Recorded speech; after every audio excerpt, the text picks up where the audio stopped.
My name is Arthur. I'm 34 years old and I work as a construction engineer in Dallas, Texas. Until recently, I thought I knew my wife Victoria better than anyone. We got married 5 years ago after 3 years of dating. She worked as a manager in a large corporation, was intelligent, ambitious woman with a great sense of humor. It all started last March when I returned from a business trip earlier than planned. The construction of the shopping center in Austin was completed faster than expected, so I decided to surprise Victoria. I bought flowers, her favorite macarons from a French bakery, and went home at 3 in the afternoon instead of the usual 7 in the evening. When I was walking up the stairs to our apartment on the 3rd floor, I heard an unfamiliar male voice. At first I thought it was the TV or that she was talking on the phone with a client. But something in the tone of conversation made me stop at the door and listen more carefully. What I heard next changed my life forever. Victoria was laughing the way she hadn't laughed with me in a long time. And then I heard sounds that left no doubt about what was happening behind our bedroom door. I stood in the hallway with flowers in my hands, unable to move. Part of me wanted to burst inside and make a scene, but another part, more rational, suggested acting smart. I quietly opened the door with my key and carefully went to the room where my phone was lying. I turned on the camera and started recording. Through the open bedroom door, I saw my wife with a man I recognized as Ryan Preston, her new client she had often mentioned over the past 2 months. Tall, athletic, with dark hair, the same type that Victoria had always liked before our acquaintance. I was recording their conversation after everything was over. They were discussing Victoria's and my plans for the weekend, laughing at my naivety, and planning their next meeting. Ryan said something about getting a promotion at his company soon, and then he could take her away from this boring life. When I realized they were about to leave the bedroom, I quickly left the apartment and waited in the car in the parking lot. 20 minutes later, Ryan came out of the building, got into his black BMW and drove away. The following days I lived in some surreal state. Victoria behaved absolutely normally, asked about the business trip, cooked dinner, watched TV shows with me.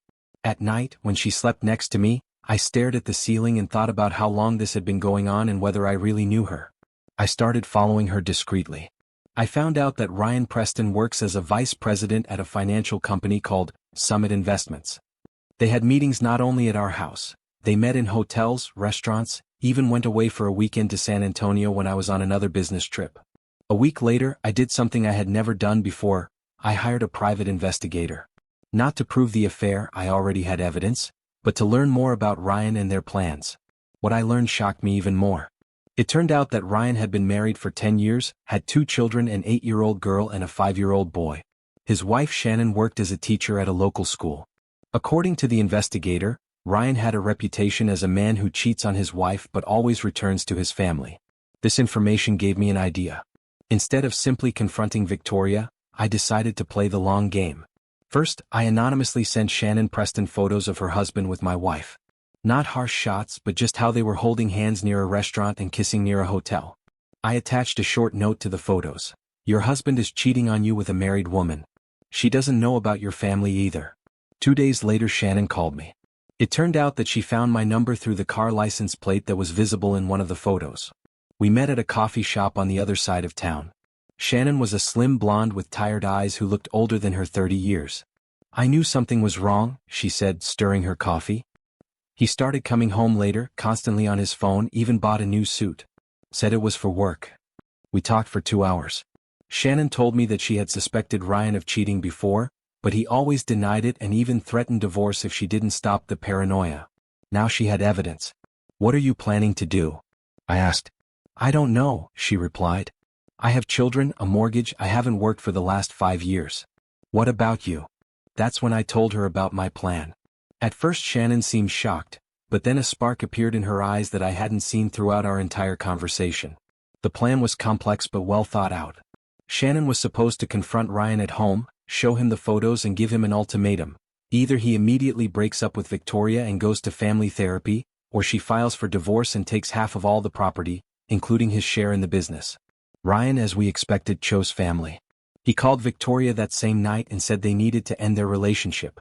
I watched my wife cry in the kitchen while talking to him on the phone. She begged him not to leave her, said she would leave me for him. But Ryan was adamant. According to Shannon, who was listening to the conversation, he told Victoria that she was just entertainment and he never intended to leave his family. The following weeks were hard for Victoria.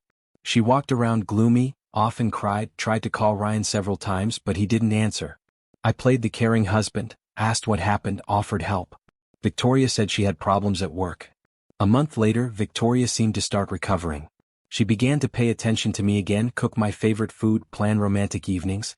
I understood that she was trying to fill the void left by Ryan and convince herself that our marriage was what she needed. But I had already made my decision. However, before I reveal what I did next, let me tell you about what happened during those months while Victoria was trying to get over Ryan.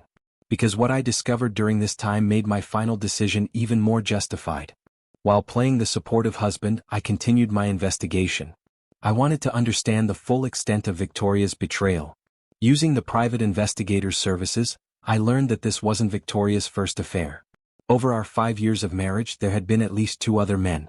The first was her former colleague Jake Morrison from her previous job.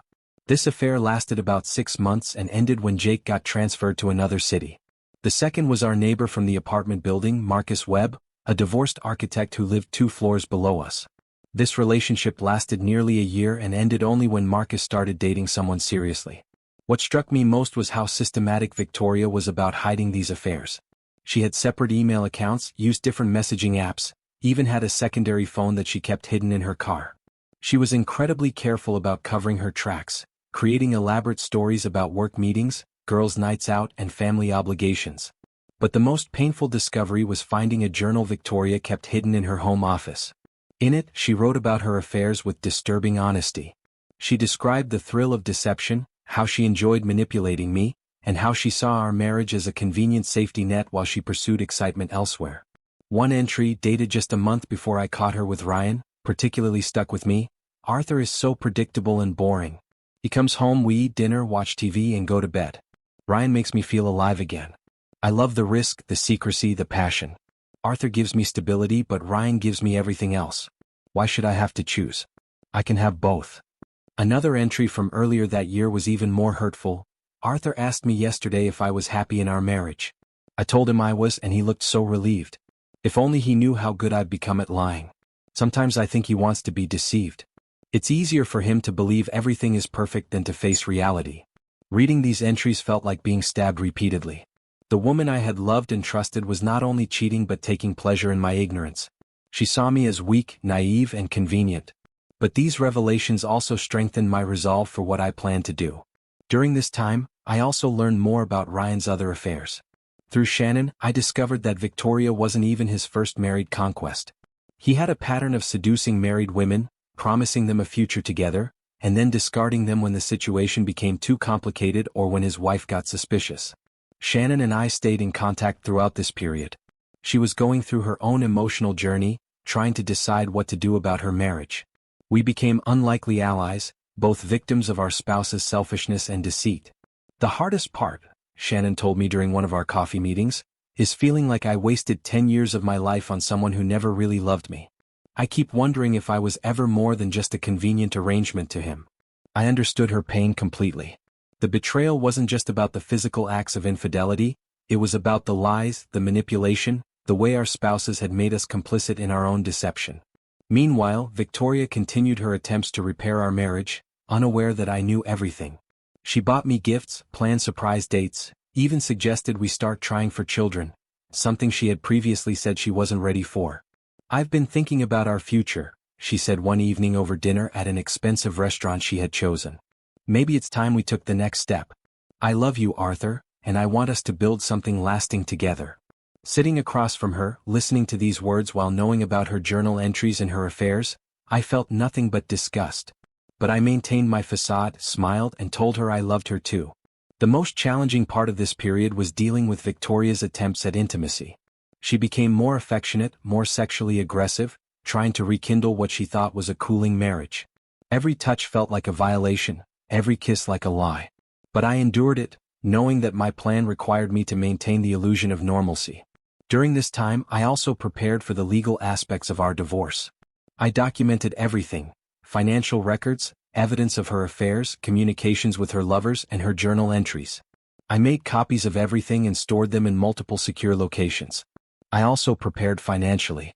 I moved money to accounts she didn't know about, secured my most valuable possessions, and made sure I understood our joint assets and debts. I wasn't going to let Victoria's betrayal cost me everything I had worked for. The hardest part was maintaining relationships with our mutual friends and family while knowing what I knew. Victoria's parents, whom I genuinely liked, would often ask about our marriage and our plans for children. Her sister Jennifer frequently invited us to family gatherings where Victoria would play the perfect wife and I would play the devoted husband. "You two are such an inspiration," Jennifer said to us at a barbecue that summer. "In a world where half of marriages end in divorce, it's beautiful to see a couple who really works at their relationship." Victoria squeezed my hand and smiled at me lovingly. "Arthur is my rock," she said. "I don't know what I'd do without him." The irony was almost unbearable. My own family was equally deceived. My parents, who lived in Colorado, would call regularly and ask about Victoria. My mother had always loved her, often saying that Victoria was the daughter she never had. "When are you two going to give us grandchildren?" my mother would ask during our weekly phone calls. "Soon, Mom," I would always reply. "We're just making sure we're ready." But I was preparing for something entirely different. In November, 8 months after I had discovered the affair, I decided to act. I hired the best divorce attorney in the city and filed the papers. But I didn't do it quietly, I did it publicly. Victoria worked for a company that held an annual corporate party at one of Dallas's most expensive hotels. Their entire team, including management, was supposed to be present. I knew about this event because Victoria had invited me as her date. But before the party, I had one more preparation to make. I contacted Victoria's company's human resources department and requested a meeting. I told them I had information about an employee that could affect the company's reputation and integrity. The HR director, Margaret Hayes, met with me in a conference room downtown. I presented her with evidence of Victoria's affairs, particularly focusing on how she had used company time and resources to facilitate her relationships. Company emails to arrange meetings, expense reports for hotels and restaurants where she met her lovers, and falsified travel reports to cover her tracks. "I'm bringing this to your attention," I told Margaret, "because I believe companies have a right to know when employees are using company resources for personal gain and potentially exposing the company to liability." Margaret was professional but clearly disturbed by what I showed her. "We'll need to investigate this thoroughly," she said. "Thank you for bringing this to our attention." I asked her to wait until after the company party to take any action. I had my own plans for that evening. The day of the party, I prepared meticulously. I rented a professional video camera and hired a videographer to discreetly record the evening's events. I contacted several people from Victoria's office, including her boss and key colleagues, and told them I had something important to share about Victoria during the event. I also reached out to some local reporters who covered business and social events in Dallas.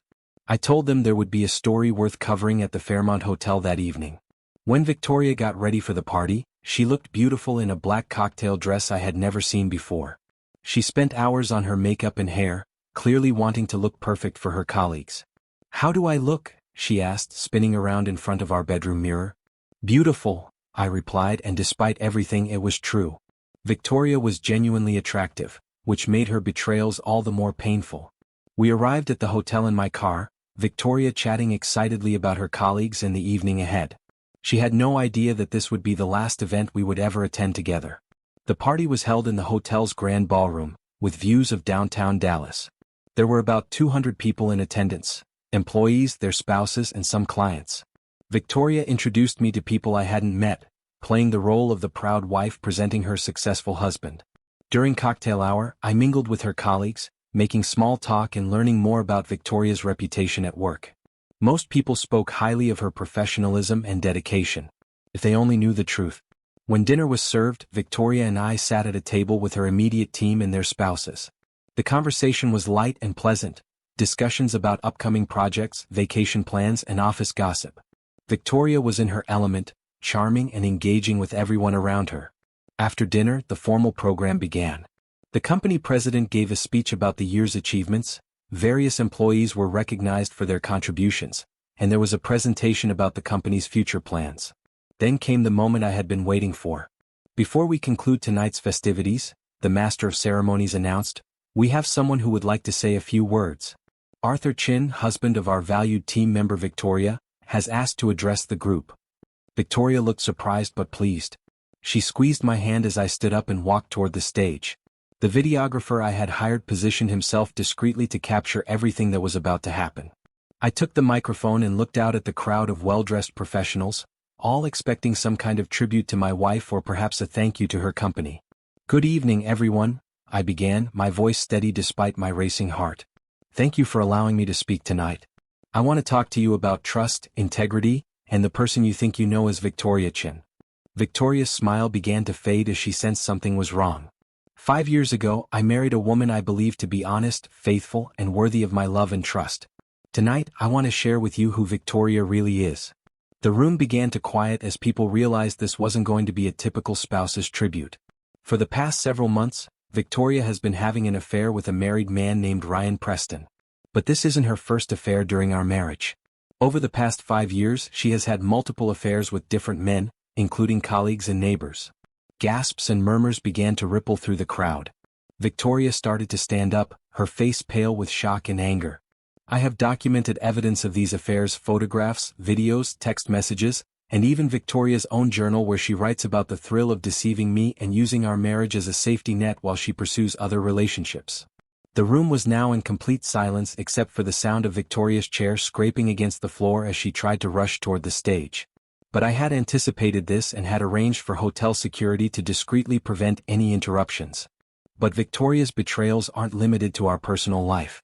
She has also been using company resources to facilitate these affairs. Company email accounts to arrange meetings with her lovers, expense reports for hotels and restaurants where she met them, and falsified travel reports to cover her tracks. The company executives at the head table were now leaning forward, paying intense attention to every word. "I've provided all of this evidence to your human resources department because I believe you have a right to know what kind of person you've been trusting with your company's reputation and resources." Victoria was now shouting from the floor, "Arthur, stop this. You're lying. This is insane." But I continued, "I'm not doing this out of revenge, though I certainly have the right to feel vengeful. I'm doing this because I believe in truth and accountability. Victoria has spent years lying to me, to you, and to herself. She has used company resources to facilitate her affairs and has shown a pattern of deception that calls into question her professional integrity." The videographer continued recording as the chaos in the room intensified. Some guests were trying to leave, others were pulling out their phones to record the spectacle, and Victoria was being restrained by security as she screamed at me to stop. "Ladies and gentlemen," I continued, raising my voice over the commotion, "I have provided copies of all evidence to the appropriate authorities and to your company's human resources department. Victoria's employment status will be reviewed based on her misuse of company resources and her pattern of dishonesty." I set the microphone down and walked toward the exit, ignoring Victoria's screams and the chaos erupting behind me. The local reporters I had contacted were waiting outside the ballroom, and I provided them with a brief statement about corporate accountability and personal integrity. The next few days were a whirlwind of activity. The story made local news with headlines like "Corporate Wife Exposed for Affairs at Company Party" and "Dallas Engineer's Public Revenge Goes Viral." The video of my speech was uploaded to social media and quickly gained hundreds of thousands of views. Victoria was fired from her job within 48 hours. The company's investigation revealed even more evidence of her misuse of company resources than I had initially uncovered. She was required to repay thousands of dollars in fraudulent expense claims. Our divorce proceedings moved quickly. With all the evidence I had gathered, Victoria's attorney advised her to accept my terms rather than fight a battle she couldn't win. She lost most of our shared assets and received no alimony. But the public humiliation took the heaviest toll on her. Victoria was forced to move back in with her parents in a small town outside Dallas. Her professional reputation was destroyed, making it nearly impossible for her to find work in her field. The story of her affairs and public exposure followed her everywhere she went. Her family was devastated. Her parents, who had always been proud of their successful daughter, were humiliated by the scandal. Her sister Jennifer, who had looked up to Victoria as a role model, could barely speak to her. "How could you do this to Arthur?" her mother asked her during one of the few conversations they had after the incident. "He was like a son to us. And how could you be so reckless with your career?" Victoria's friends abandoned her one by one. The social circle she had cultivated over the years wanted nothing to do with someone who had become a local scandal. Her reputation for deception and manipulation preceded her wherever she tried to establish new relationships. Meanwhile, Ryan Preston was facing his own consequences. Shannon had followed through on her threat to divorce him, taking half of his business assets and gaining full custody of their children. His professional reputation was also damaged when details of his affair with Victoria became public knowledge. He lost everything, Shannon told me during one of our final conversations. His family, half his wealth, and his reputation in the business community. I almost feel sorry for him, but then I remember all the lies and the pain he caused. Ryan was forced to sell his share of the business and move to another state to start over. His children, now living with Shannon, had limited contact with him. The divorce settlement included provisions that protected Shannon and the children financially while ensuring Ryan faced the full consequences of his actions. As for me, the immediate aftermath of my public revelation was both challenging and liberating. While some people criticized my methods as too harsh, many others praised me for standing up for myself and exposing the truth. My family was initially shocked by what I had done, but they ultimately supported my decision. My mother, who had loved Victoria like a daughter, was heartbroken but understood my actions. "I'm proud of you for not letting them get away with it," she told me during a phone call a few weeks after the incident. "Victoria fooled all of us, but you saw through her lies and did something about it." My colleagues at work were largely supportive. Many of them had been through divorces themselves and understood the pain of betrayal. My reputation as an honest, hard-working professional actually benefited from the way I had handled the situation. "You showed real character," my project manager told me. "A lot of guys would have just quietly divorced and moved on, but you made sure there were real consequences for what she did." The legal aftermath was relatively smooth. Victoria's attorney tried to argue that my public exposure of her affairs was defamatory, but since everything I had revealed was true and documented, there was no case. If anything, Victoria was vulnerable to legal action for her misuse of company resources and fraudulent expense claims. The financial settlement was heavily in my favor. I kept our house, most of our savings, and all of my retirement accounts. Victoria was required to pay back the money she had stolen from her company and received only a small portion of our shared assets. 6 months after the corporate party incident, I made the decision to sell our house and relocate. The memories associated with that place were too painful, and I wanted a fresh start somewhere new. I chose Portland, Oregon for its different pace of life and natural beauty. I found a position with a respected construction company and bought a small house in a quiet neighborhood with mountain views. The move was therapeutic. I began hiking, took up photography, and started rebuilding my life on my own terms. The experience had changed me. I was more cautious about trusting people, but I was also more confident in my ability to handle difficult situations. About a year after moving to Portland, I received an unexpected letter from Victoria. She had somehow tracked down my new address and wanted to apologize and ask for my forgiveness. In the letter, she claimed to understand the pain she had caused and begged for a chance to explain her actions. She said she had been going through therapy and had realized how much she had damaged not only our marriage but her entire life. "I know I don't deserve your forgiveness," she wrote, "but I need you to know that I never stopped loving you. My affairs were about my own insecurities and need for validation, not about anything lacking in you or our marriage. You were a good husband and I was a terrible wife." I read the letter once and then threw it away. There was nothing Victoria could say that would change what she had done or repair the damage she had caused. Her apologies felt hollow and self-serving, more about her need for absolution than genuine remorse. Through mutual acquaintances, I learned that Victoria had struggled to rebuild her life. She was working in retail and living in a small apartment, a far cry from the successful corporate life she had once enjoyed. Several attempts to start new relationships had failed when potential partners learned about her history. "She's become a cautionary tale," Jennifer told me during a chance encounter at a Dallas airport when I was traveling for work. "Everyone in our hometown knows the story. She can't escape what she did." I felt no satisfaction in hearing about Victoria's struggles. What she had experienced was the natural consequence of her choices, not something I had inflicted upon her. She had destroyed her own life through her deceptions and betrayals. Shannon Preston also moved on with her life.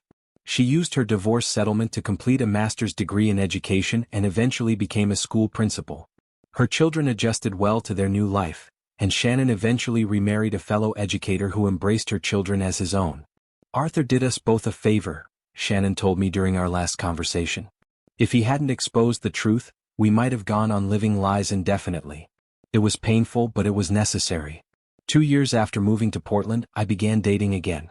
I was cautious and took things slowly, but I gradually learned to trust again. I was upfront with potential partners about my divorce and the circumstances surrounding it, believing that honesty was the foundation of any healthy relationship. I met Sarah, a landscape architect, through a hiking group.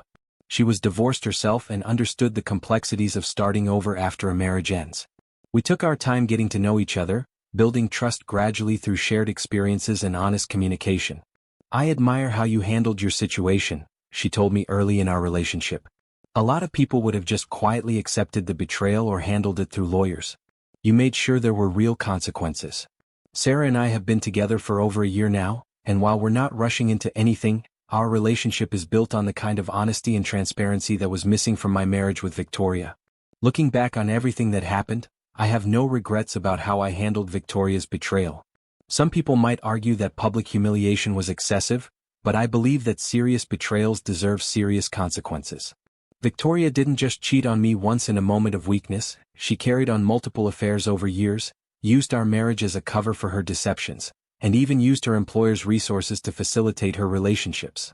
She showed a pattern of calculated dishonesty that went far beyond a simple marital indiscretion. The public exposure served multiple purposes. It ensured that Victoria faced real consequences for her actions, not just the inconvenience of a divorce. It alerted her employer to her misuse of company resources. And it served as a warning to others about the kind of person Victoria really was. More importantly, it gave me back my sense of agency and self-respect. 4 months, I had been living with the knowledge of Victoria's betrayals while she continued to deceive me and others. The public revelation allowed me to reclaim my truth and refuse to be complicit in her lies any longer. The experience taught me valuable lessons about trust, authenticity, and the importance of having standards in relationships. I learned that love without honesty is meaningless, and that forgiveness doesn't require accepting unacceptable behavior. I also learned that sometimes the right thing to do is also the difficult thing to do. Exposing Victoria publicly was emotionally challenging and socially risky, but it was the action that aligned with my values and principles. 3 years after the corporate party incident, I received word that Victoria had moved to another state and was trying to rebuild her life under a different name. I wished her well in that effort, but I hoped she had learned from her mistakes and would treat future partners with the honesty and respect she had denied me. As for Ryan Preston, he eventually remarried, but his new wife left him after discovering he was having yet another affair. Some people, it seems, never learn from their mistakes and continue to repeat the same destructive patterns. I, on the other hand, have built a new life based on the principles of honesty, integrity, and mutual respect. My relationship with Sarah continues to grow stronger, built on a foundation of trust that Victoria and I never truly had. Sometimes people ask me if I would do anything differently if I could go back. The answer is no. Victoria's betrayals required a response that matched their severity. Quiet acceptance or private divorce proceedings would have allowed her to escape the consequences of her actions and potentially deceive future partners and employers. By making her betrayals public, I ensured that Victoria had to face the full weight of what she had done. It was a form of justice that the legal system couldn't provide and a way of preventing her from continuing to harm others through deception. The experience was painful, but it was also transformative. It forced me to examine my own values, to stand up for myself in ways I had never done before, and to refuse to accept treatment that was beneath my dignity as a human being. Today, I'm grateful for the life I've built in Portland. My work is fulfilling, my relationship with Sarah is healthy and honest, and I have a network of genuine friends who value authenticity and integrity. The contrast with my life during Victoria's deceptions couldn't be greater. I still think about those days sometimes, the shock of discovery, the months of secret investigation, the careful planning of my response. It was one of the most challenging periods of my life, but also one of the most defining. In the end, Victoria's betrayals revealed not just her true character, but mine as well. When faced with deception and manipulation, I chose truth and accountability. When confronted with betrayal, I chose dignity over vengeance, justice over bitterness. That choice has made all the difference in the life I've been able to build since then. It's a life based on authentic relationships, honest communication, and the kind of mutual respect that makes real love possible. Victoria may have taken 5 years of my life, but she didn't take my integrity, my values, or my ability to love and trust again. In the end, that may be the most important victory of all. Thank you for watching the video to the end. Maybe YouTube will no longer offer you my channel, so subscribe to it by clicking subscribe on the right under the video to receive new interesting stories. Also on the right of the video there is a playlist with other interesting stories that you can listen to, and you can also write in the comments what stories you would like to see on the channel.